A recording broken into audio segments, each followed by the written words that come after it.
আসসালামু আলাইকুম প্রিয় শিক্ষার্থী। আজকের ভিডিওটিতে তোমাদের সাথে একটি প্রেজেন্টেশন ক্লাস শেয়ার করব।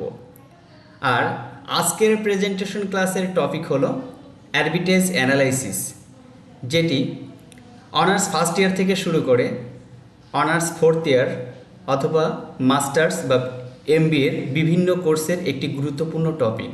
এটি সাধারণত financial management, investment analysis, portfolio management এই সকল সাবজেক্টগুলোয় অ্যারবিটেজ অ্যানালাইসিস এই টপিকসটি নিয়ে আলোচনা করা হয়েছে। তো প্রিয় শিক্ষার্থী, চলো আজকে অ্যারবিটেজ অ্যানালাইসিস সম্পর্কে একটি পূর্ণ ধারণা অর্জন করি।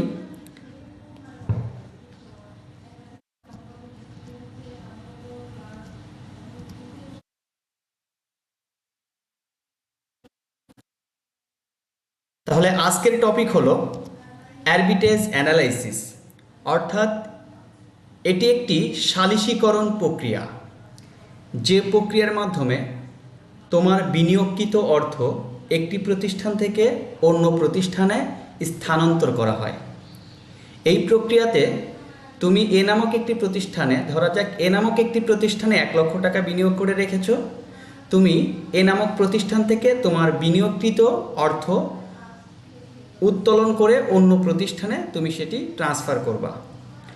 তো এই প্রক্রিয়াটার নামই হচ্ছে অ্যারবিটেজ অ্যানালাইসিস।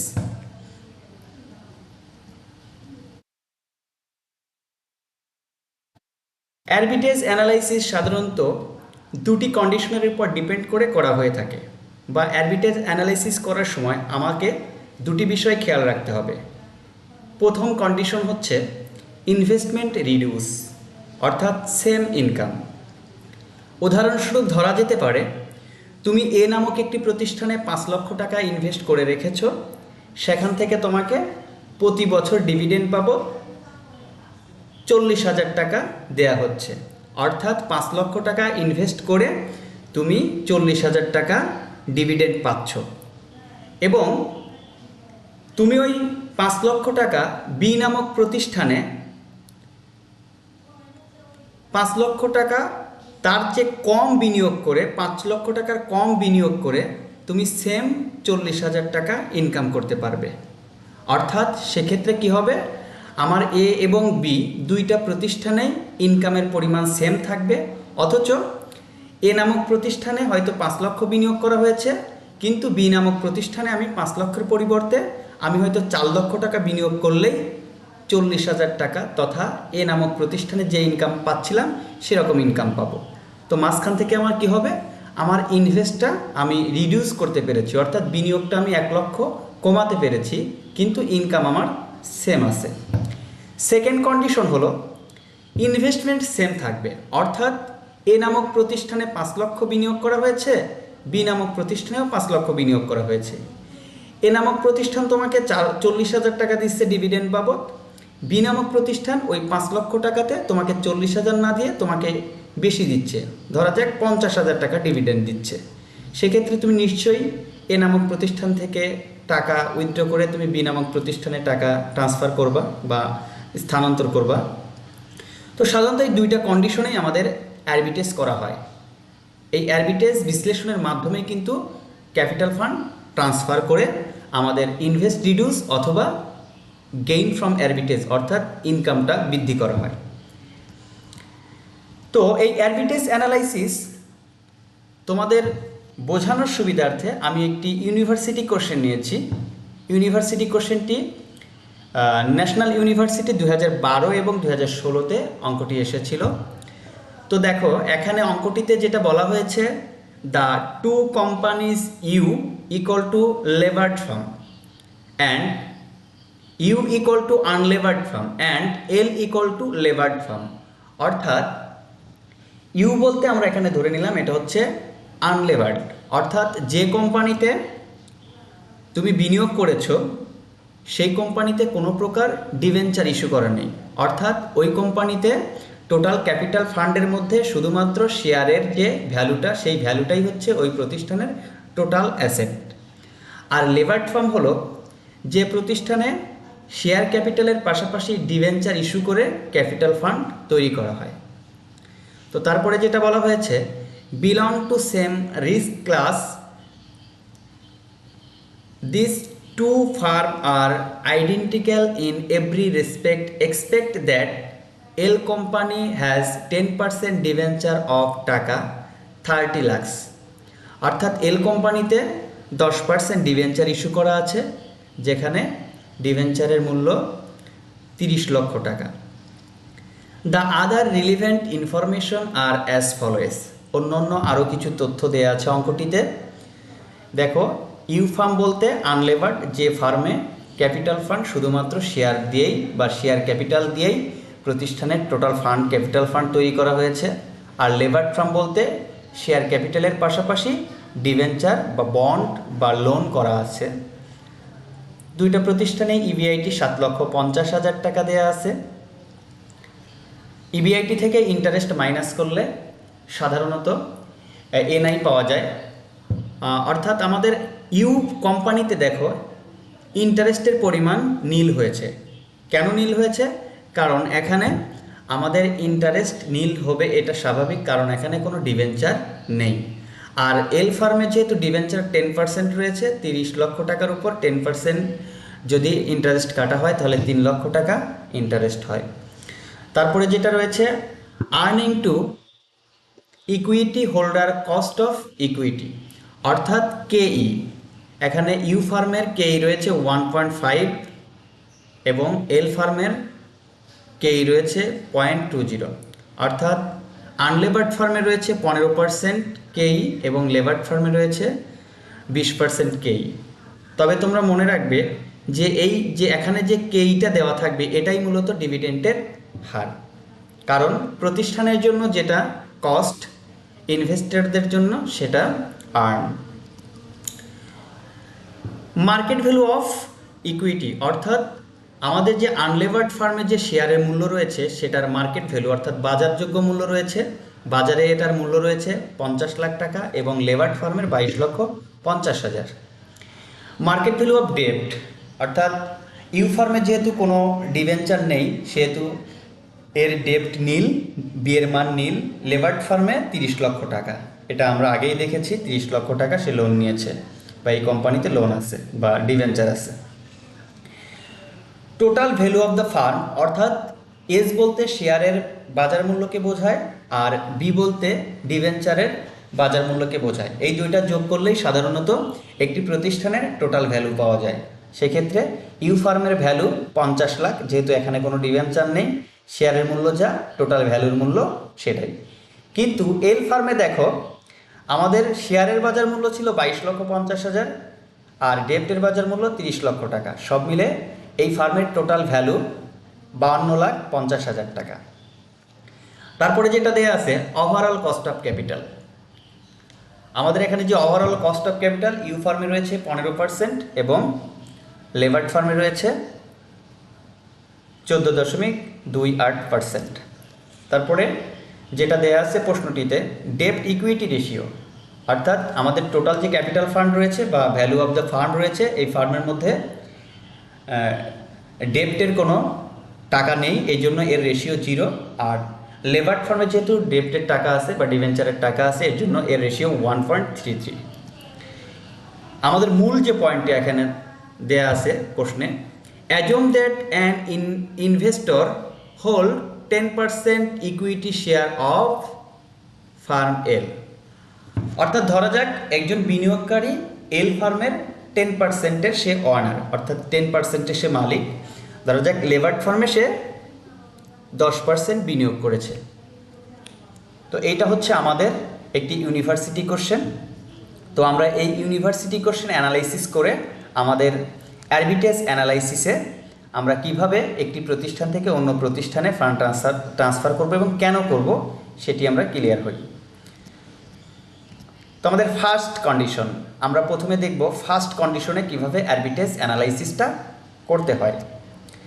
তো দেখো, ফার্স্ট কন্ডিশনে তোমাদের সাধারণত রিকোয়ার্ডে যেভাবে বলা থাকবে এভাবে বলা থাকতে পারে, what is the amount of investment that can be reduce by investor, অর্থাৎ বিনিয়োগকারী কর্তৃক কতটুকু ইনভেস্ট সে কমাবে, অর্থাৎ সেম ইনকাম। এখানে আমাদের ইনকাম এখন বর্তমানে যে প্রতিষ্ঠানে এই ব্যক্তি রয়েছে সেই ব্যক্তি এই ব্যক্তি লেবার ফার্ম থেকে যেরকম যে পরিমাণ টাকা ডিভিডেন্ড বা ইনকাম করে, আনলেবার্ডে যদি সে যায় সেম পরিমাণ ইনকাম করবে। কিন্তু কেন যাবে তাহলে লেবার থেকে, তাহলে সে কেন আনলেবার্ডে যাবে? অর্থাৎ সে বিনিয়োগটা কমাতে পারবে। এখন কম বিনিয়োগ করে যদি সেম ইনকাম পাওয়া যায় সেটা তো অবশ্যই একজন ইনভেস্টরের জন্য বেটার হবে, তাই না? তো ফার্স্ট কন্ডিশন। সেকেন্ড কন্ডিশন দেখো, সেকেন্ড কন্ডিশন এরকম হবে যে আমরা সেম ইনভেস্ট হবে, অর্থাৎ লেবার্ড ফার্মে যত টাকা বিনিয়োগ করা আছে আনলেবার্ড ফার্মে সেম বিনিয়োগ করব। তাহলে আমি কেন লেবার থেকে আনলেবার্ডে যাব? অবশ্যই লেবার থেকে আনলেবার্ডে এজন্য যাব, হয়তো সেখানে আমার প্রফিটটা অর্থাৎ ডিভিডেন্ডটা আমি বেশি পাবো। তাহলে দুইটা কন্ডিশনে সাধারণত আমরা একটি প্রতিষ্ঠান থেকে অন্য প্রতিষ্ঠানে ফান্ড বা ক্যাপিটাল ফান্ড ট্রান্সফার করতে পারি বা আমার বিনিয়োগকৃত অর্থ ট্রান্সফার করতে পারি। একটি হলো ইনকাম সেম থাকবে, ইনভেস্টমেন্ট রিডিউস হবে। আরেকটি হলো কন্ডিশন টুতে যেটা আছে, ইনকাম সেম ইনভেস্ট থাকবে কিন্তু ইনকামটা বৃদ্ধি পাবে। তো প্রিয় শিক্ষার্থী, আমরা ফার্স্ট কন্ডিশনটা অ্যাপ্লাই করে দেখি আরবিট্রেজ অ্যানালাইসিসের। আমাদের ফার্স্ট কন্ডিশন, একটি অঙ্কটি আবার চলে আসলো। আচ্ছা দেখো, আরবিট্রেজ অ্যানালাইসিসের একটি আমরা শর্ট টেনেছি। দেখো বাম সাইডে যেটা আছে, ইনভেস্টর পজিশন ইন লেবার্ড ফার্ম, অর্থাৎ বিফোর আরবিট্রেজ, অর্থাৎ আমি যখন লেবার্ড ফার্মে ছিলাম তখন আমার কন্ডিশন কী ছিল? Investor position in U firm, অর্থাৎ আমি যখন ইউ ফার্মে, যেহেতু এখানে বলা হয়েছে তোমরা খেয়াল করে দেখবে যে এই ব্যক্তি 10%-এর মালিক, লেবার্ড ফার্মের 10%-এ সে ইনভেস্ট করে রেখেছিল। তো লেবার্ড ফার্ম থেকে আনলেবার্ডে যখন যাবে, অর্থাৎ আফটার আরবিট্রেজ করার পর তার কি পরিবর্তন হবে বা ইনভেস্ট কতটুকু রিডিউস করতে পারবে বা ইনকাম কত হবে। তো দেখো প্রিয় শিক্ষার্থী, আমরা লেবার্ড ফার্মের যেহেতু 10%-এর মালিক, মনে রাখবে আমি লেবার্ড ফার্মের 10%-এর মালিক, অর্থাৎ আমি ওই প্রতিষ্ঠানে যতগুলো শেয়ার আছে শেয়ারের 10%-এর মালিক, এবং ওই প্রতিষ্ঠানে যতটুকু ডিবেঞ্চার ইস্যু করা আছে বা লোন করা আছে, যেটা আমাদের একটা দায়, ওই দায়েরও কিন্তু আমি 10%-এর মালিক। আমরা লেবার্ড ফার্মে প্রথমে হিসাব করব যে ইনভেস্ট ইন ইকুইটি শেয়ার, অর্থাৎ ইকুইটি শেয়ারের মধ্যে আমার ব্যক্তিগতভাবে আমি কতটুকুর মালিক। তাহলে 22,50,000 টাকার মধ্যে আমি 10% যেহেতু মালিক, তাহলে আমি আমার শেয়ারের মধ্যে রয়েছে 2,25,000 টাকা। আমি এটা ক্লোজ করে দিব। এই 2,25,000 টাকা আমি এখন ইউ ফার্ম থেকে, লেবার্ড ফার্ম থেকে, এল ফার্ম থেকে, আমি যেহেতু আমি এল ফার্মেরই মালিক, এল ফার্মেরই আমি একজন বিনিয়োগকারী, এখন আমি এল ফার্ম থেকে এই টাকাটা ট্রান্সফার করে আমি ইউ ফার্মে নিয়ে যাব, অর্থাৎ আমি এল ফার্মের শেয়ারগুলো বিক্রি করে আমি ইউ ফার্মে নিয়ে যাব, আনলেবার্ড ফার্মে নিয়ে যাব। এই জন্য দেখো sales of share of levered firm, আমি এখানে যে টাকাটা বাম সাইডে আমি লেবার্ড ফার্মে আমার যে কন্ডিশন ছিল শেয়ারের, সেই টাকাটা আমি ইউ ফার্মে ট্রান্সফার করেছি। একইভাবে দেখো পার্সোনাল লেভারেজ, অর্থাৎ আমি যে এল ফার্মে যে শেয়ারের 10%-এর মালিক ছিলাম, তাহলে যেহেতু ওই প্রতিষ্ঠানের লোন ছিল, আমি যদি শেয়ারের 10%-এর মালিক হই তাহলে তো লোনের দায়ভারও আমাকে 10% নিতে হবে। এই জন্য লেবার্ড ফার্মে যে 30 লক্ষ টাকা লোন ছিল, সেই 30 লক্ষ টাকার মধ্যে 10% লোনও আমার দায়ভার নিতে হবে। তো সেই টাকাটা আমি ইউ ফার্মে নিয়ে আসলাম। নিয়ে আসার পর আমার টোটাল ফান্ড হয়ে গেল ইনভেস্টমেন্ট ফান্ড অ্যাভেলেবল, অর্থাৎ আমি এখন ইচ্ছা করলে আমি ইউ ফার্মে 5,25,000 টাকা ইনভেস্ট করতে পারি। কিন্তু আমি যদি ইউ ফার্মের 10%-এর শেয়ার কিনি, তোমরা খেয়াল রাখবে যে ইউ ফার্ম যেহেতু এটা হচ্ছে কোনো ডিবেঞ্চার নেই, আমরা যে শেয়ারের যে ভ্যালুটা আছে সেই শেয়ারের ভ্যালুরই আমি এখানে 10%ও কিনে নিব, 10% কিনে নিব। তো আমি যদি ইউ ফার্মের 10% কিনে নেই, তাহলে তোমরা একটু ইউনিভার্সিটি কোশ্চেন একটু ফলো করবা, দেখবা এখানে ইউ ফার্মের শেয়ার ভ্যালু আছে হচ্ছে, মার্কেট ভ্যালু আছে 50 লাখ, আর এই 50 লাখের আমি 10% 5 লাখ টাকা আমি ইউ ফার্মের শেয়ার ক্যাপিটাল কিনে নিলাম। তাহলে কি হলো, আমার কাছে ইনভেস্টমেন্ট ফান্ড অ্যাভেলেবেল ছিল, ওই প্রতিষ্ঠান থেকে এই প্রতিষ্ঠানে ট্রান্সফার করে আমার টোটাল ফান্ড হয়েছিল 5,25,000, কিন্তু আমি এখন এই প্রতিষ্ঠানে টোটাল বিনিয়োগ না করে আমি 5 লক্ষ টাকা বিনিয়োগ করলাম। তাহলে 5 লক্ষ যদি বিনিয়োগ করি তাহলে আমি 25,000 টাকা আমার বিনিয়োগটা আমি কমাতে পারছি। তো আমি ইনভেস্ট রিডিউস করেছি 25,000 টাকা। তাহলে আমাদের কিন্তু এখানে কন্ডিশন ছিল ইনভেস্টটা রিডিউস করব কিন্তু ইনকামটা সেম থাকবে। তো প্রিয় শিক্ষার্থী, আমরা দেখি ইনকামটা সেম থাকে কিনা। তো প্রথমে যাব লেভার্ড ফার্মে। দেখো লেভার্ড ফার্মে আমার কত টাকা ইনকাম ছিল বা ডিভিডেন্ড আমি কত টাকা পেয়েছিলাম। আমি কিন্তু ইতিমধ্যে তোমাদেরকে বলেছি যে অঙ্কে যে কেইর পরিমাণটা দেওয়া থাকবে ওইটাই মূলত ডিভিডেন্টের রেট, কারণ প্রতিষ্ঠানের জন্য যেটা কস্ট অফ ইকুইটি সেটা ইনভেস্টরের জন্য সেটা ডিভিডেন্ড বা ইনকাম। এই জন্য ইনকাম ফ্রম ডিভিডেন্ড আমি যেহেতু লেভার্ড ফার্মে 2,25,000 টাকা শেয়ারের মালিক ছিলাম, শেয়ার ক্যাপিটালের মালিক ছিলাম, ওই টাকার উপর 20% আমি ডিভিডেন্ড পেয়ে আমার লেভার্ড ফার্মে 45,000 টাকা প্রফিট হতো। এইটা আমার লেভার্ড ফার্মে, অর্থাৎ এই প্রতিষ্ঠানে আসার আগে লেভার্ড ফার্মে আমার 45,000 টাকা প্রফিট পেতাম ডিভিডেন্ড বাবদ। তো দেখি এখন আনলেভার্ডে এসে আমি কত টাকা প্রফিট পাই। দেখো আনলেভার্ডে কিন্তু আমি বিনিয়োগ করে রাখছি, দেখো 5 লক্ষ টাকা বিনিয়োগ করে রেখেছি। তো 5 লক্ষ টাকা যদি বিনিয়োগ করে রেখি তাহলে আনলেভার্ড ফার্মে তো আমাদের কেইর পরিমাণ ছিল 15%। তাহলে আমি লেভার্ড ফার্মে যেহেতু শেয়ারের ভ্যালুর উপর যেহেতু আমি ডিভিডেন্ড পাবো, অবশ্যই আনলেভার্ড ফার্মেও আমি শেয়ারের ভ্যালুর উপরই ডিভিডেন্ড পাবো। তাহলে শেয়ার ভ্যালু আমার ছিল 5 লাখের, আমার ছিল 10%, 5 লাখের উপর আমি ডিভিডেন্ড পাবো 15%, অর্থাৎ 75,000 টাকা।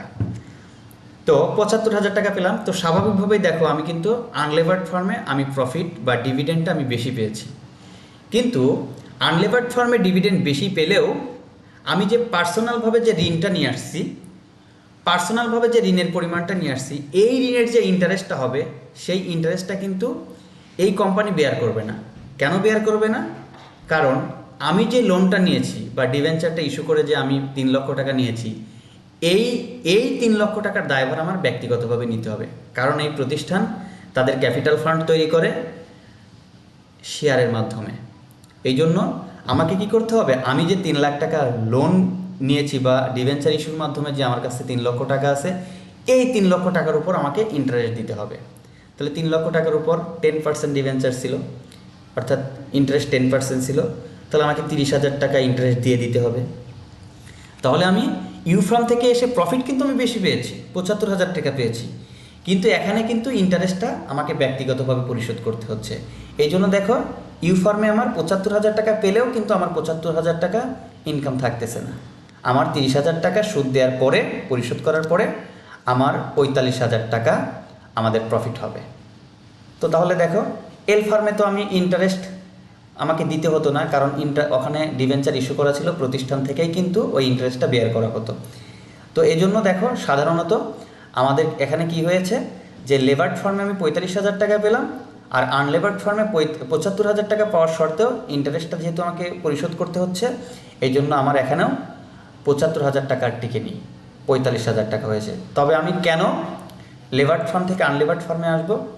দেখো এই যে রেড কালারের যে লেখাটা আছে, ইনভেস্টমেন্ট কি করতে পেরেছি, 25,000 টাকা রিডিউস করতে পেরেছি। অর্থাৎ ইনকাম সেম, মাঝখান থেকে 25,000 টাকা বিনিয়োগ আমি রিডিউস করতে পেরেছি। তো প্রিয় শিক্ষার্থী, আশা করি যে হয়তোবা তোমরা এই আরবিটাইজ অ্যানালাইসিসের ইনভেস্ট রিডিউস বা সেম ইনকাম এই প্রসেসটি বুঝেছ। এখন সেকেন্ড কন্ডিশন চলো আমরা একটু ট্রাই করে দেখি। সেকেন্ড কন্ডিশনে যেটা হবে সেটা হচ্ছে ইনভেস্ট আমি রিডিউস করব না, আমার 5,25,000 টাকা, 5,25,000 টাকাই আমি বিনিয়োগ করে দেবো আনলেভার্ড ফার্মে। তাহলে অবশ্যই প্রফিট এখানে বেশি হতে হবে, অর্থাৎ ইনভেস্টমেন্ট সেম থাকবে, ইনকামটা বেশি হবে। তো প্রিয় শিক্ষার্থী, প্রশ্নটি আবার একটু দেখে নাও।